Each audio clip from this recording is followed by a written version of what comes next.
lot of money, what kind of house would you like to live in? I mean, something like that would be quite nice. Okay.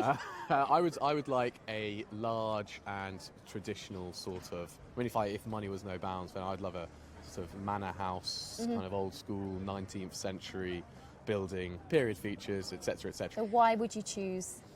I think that buildings with age have more character, and I feel as though they look more like a home as opposed to modern buildings, which perhaps are just a building. They don't have the same love in them as perhaps an older building does. If you had a lot of money, what kind of house would you like to live in? Oh, that's interesting. I was talking to my friend last night about the house that I've been designing in my head for the past decade. So I would sort of draw some rough plans and hand those over to an architect and hope he could come up with something. But it's essentially an eco house.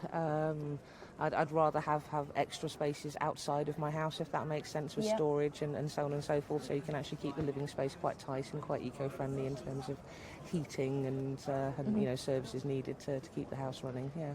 So your dream house would be an eco-friendly house? Yes, definitely, yes. Somewhere in the countryside, somewhere where I can't hear a dual carriageway. Oh, good luck. I know. If you had a lot of money, what kind of house would you like to live in? Obviously, I'd like a nice, big house. But, I mean, it doesn't have to be big. I guess it'd have to be a house that I kind of have everything I want in it. So, I kind of always imagined having like a home cinema or swimming pool, because I'm really big into my swimming. It doesn't have to be big. It just kind of has to have things that I want and need, and kind of, it doesn't have to be big just because I want it to be big.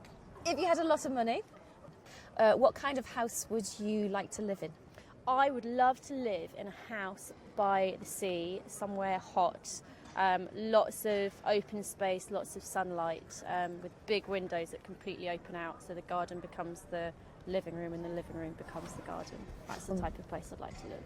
Why would you choose by the sea? Because I'm very cold right now and I would like to be somewhere hot. Perfect.